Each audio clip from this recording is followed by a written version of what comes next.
having about suicide. Okay. Okay. Do you have any questions to start with? No. Okay. All right. So this is our suicide risk assessment form. You'll see it's very nice and guided.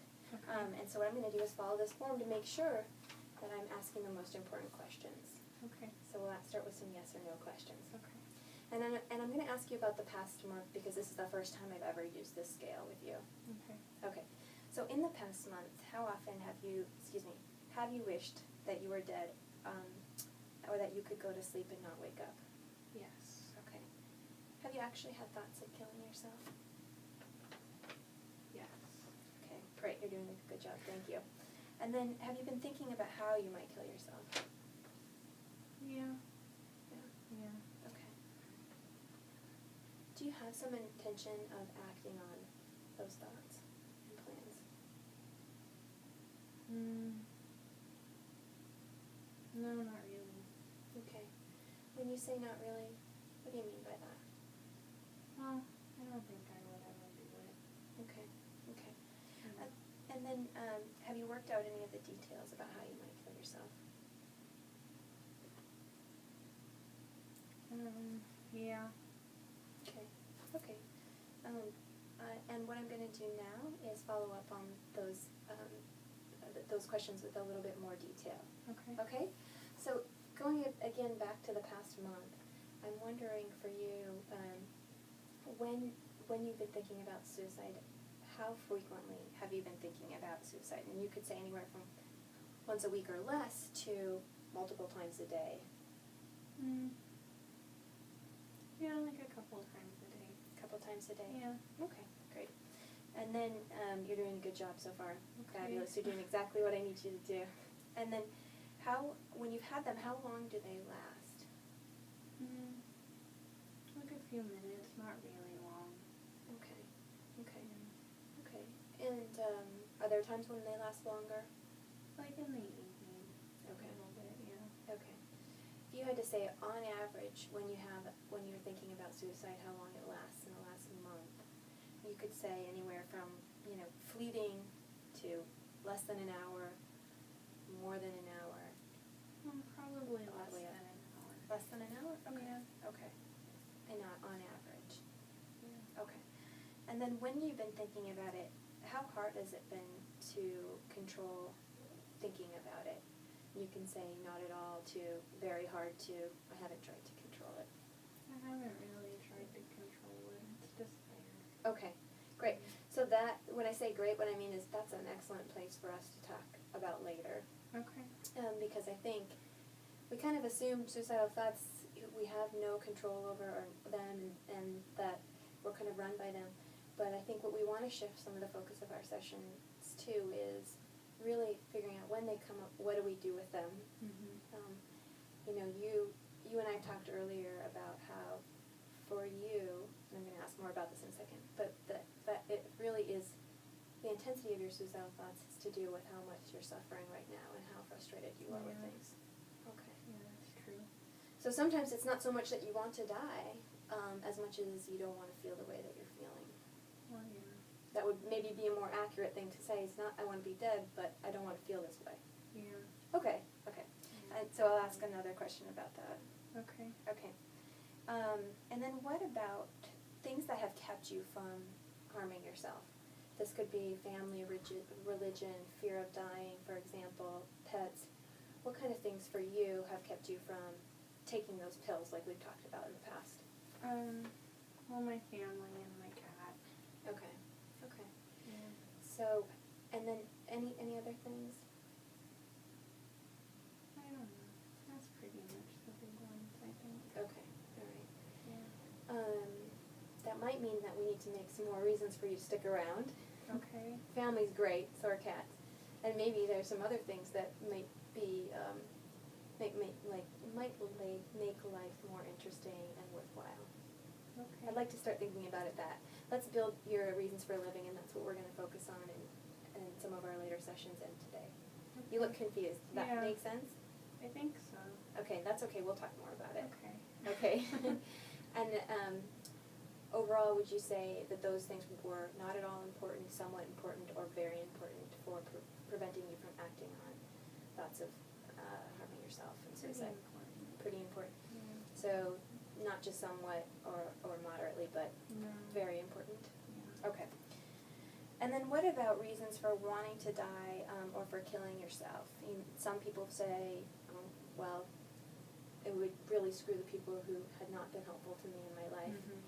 Some people say, well, that's part of it, but it's also that it would end the way that I'm feeling, and I don't want to feel this way. I think I just don't want to feel this way anymore. Okay, so you're more on this end of things that you'd rather not feel this way. Yeah. Can we make an agreement maybe that that's what we start thinking about rather than I want to die, but and replacing that with I don't want to feel this way? I guess so. I'll explain more. Okay. But it seems like maybe that's more accurate. Okay. Okay, all right. Yeah. And we can focus on not feeling this way. We can Okay. figure it out. Okay. And then, great. That's really helpful. Now I'm going to kind of go back again to talking about suicide. And what I want to know is, in the past month, have you actually made a suicide attempt? And that could be where you weren't really sure you wanted to die, but somewhat intending to die, all the way to I absolutely wanted to die. Has that happened in the last month? Yeah. Okay.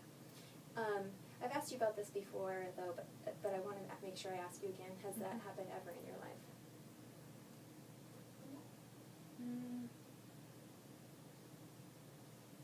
No, I don't think so. Okay. When you pause, what does that mean? I was trying to think too. Yeah. Does that mean there's been a time in your life where you prepared for suicide or did something that was harmful to yourself? No. Okay. Okay. What were you thinking about? Well, I was just trying to think if there were times when I really did feel that bad. But then it always kind of just feels like this, so. Then that's awful. Yeah. Yeah, I shouldn't feel like this all the time. Okay. You know, you've kind of accepted it, Yeah. but it's not okay. Okay. Okay. And then I also want to ask, in the past month, have you done anything to prepare for suicide, such as collecting your pills,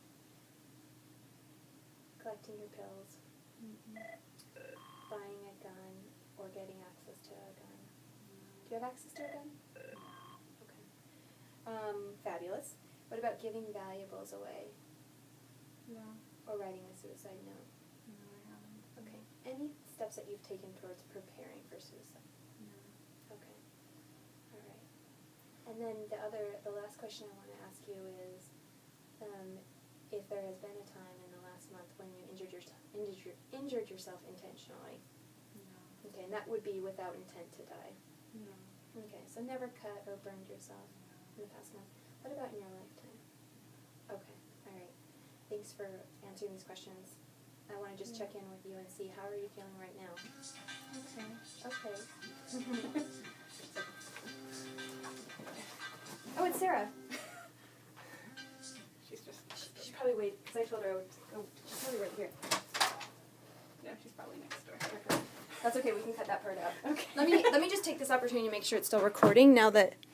Oh, good. Okay. Good. Crap. Okay, so you did a really good job with this interview, and I don't know what it was like for you, but I know that it can be hard to answer these questions directly. Yeah. Okay. I want to ask you, from like on a 1 to 10 scale, how truthful would you say that you've been in answering these questions? I've been really truthful. Okay, so would you say a 10? Would you say a 9? Like a 10. Okay, to the best of your knowledge. Yeah. Okay, all right. So the other thing I want to ask you about is if there's anything that I haven't asked that's kind of sticking in the back of your mind that you think it would be important for me to know. No. Nothing's kind of hanging out there. No. Okay, all right. So what we're going to do next is move on to making a plan. We call them a crisis response plan. A plan for how to manage suicidal thoughts when they come up, and also how to reduce your vulnerability to the thoughts in the first place. Okay. Okay. Before we do that, though, you know, I don't want to jump too quickly to that. Okay. Part of what we're doing today is suicide risk assessment, and then making a crisis plan. And what I want to know is, for you, how willing are you to try something different? How willing are you to engage in this idea of maybe life would be worth living and to take steps to do something differently? Yeah, I think anything's worth trying. Okay. You don't sound too gung-ho. Well, I don't know if it'll work. Yeah. Well, it's a risk, right? Yeah. And So. I guess I want to tell you I have a lot of hope for you. Okay. And I'd like you to hold on to that idea.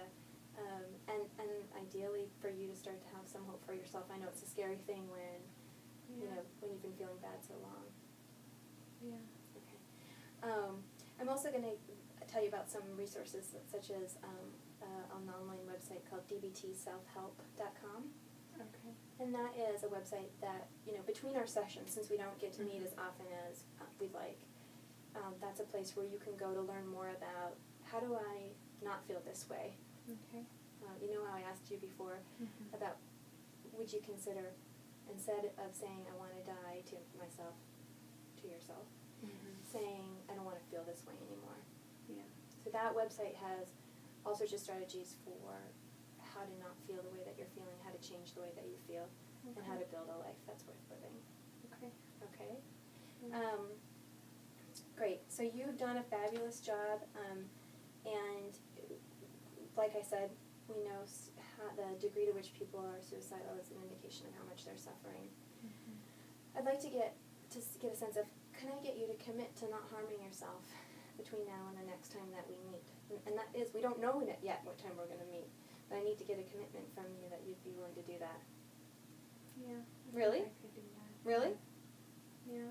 Okay. I appreciate that, because that's pretty important to me. And we're going to put that in the crisis response plan. If for some reason you feel like, okay, maybe I can't follow through on my commitment, we'll have a list of steps of what to do in that scenario. Okay. Okay. Because I want to keep you around, and I want your life to be better so that this is not really so much of an option. Okay. The thing about suicidal thoughts is sort of like, it's like if you train a dog to do a trick, it's really hard for that dog to unlearn that trick. Okay. And the brain is the same way. Once it starts thinking of suicide as an out, as a way of relief, it's really hard to untrain it. Okay. So that means that it's probably still going to keep popping up for you, even as your life gets better. Okay. And that I want you to be mindful of, that doesn't have to mean anything at all. Okay. That can be like a dog having a hard time learning a new trick because they know the old trick. Yeah. Our brains are just like that. Okay. Okay? All right. So I'm going to end this interview now, and then we're going to move to crisis response plan training as well. Okay. Okay. So, so Katie did a fabulous job. I wanted to ask Katie what your experience was like being the patient. Are there things that were hard, or that I could have done differently, or that you liked? I liked the flow of it, and I liked the way that you went from question to question. I think the only thing is that... Let's answer it. Tell her to come in. Hello?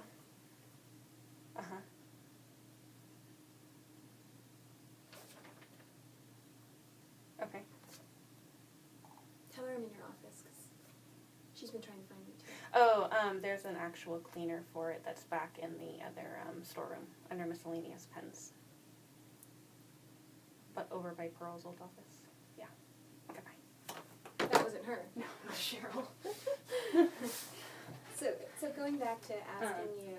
Oh yeah, okay. So the things that I liked is the way that the flow went, and that you were, helping try to, explain some things or give some definitions to it.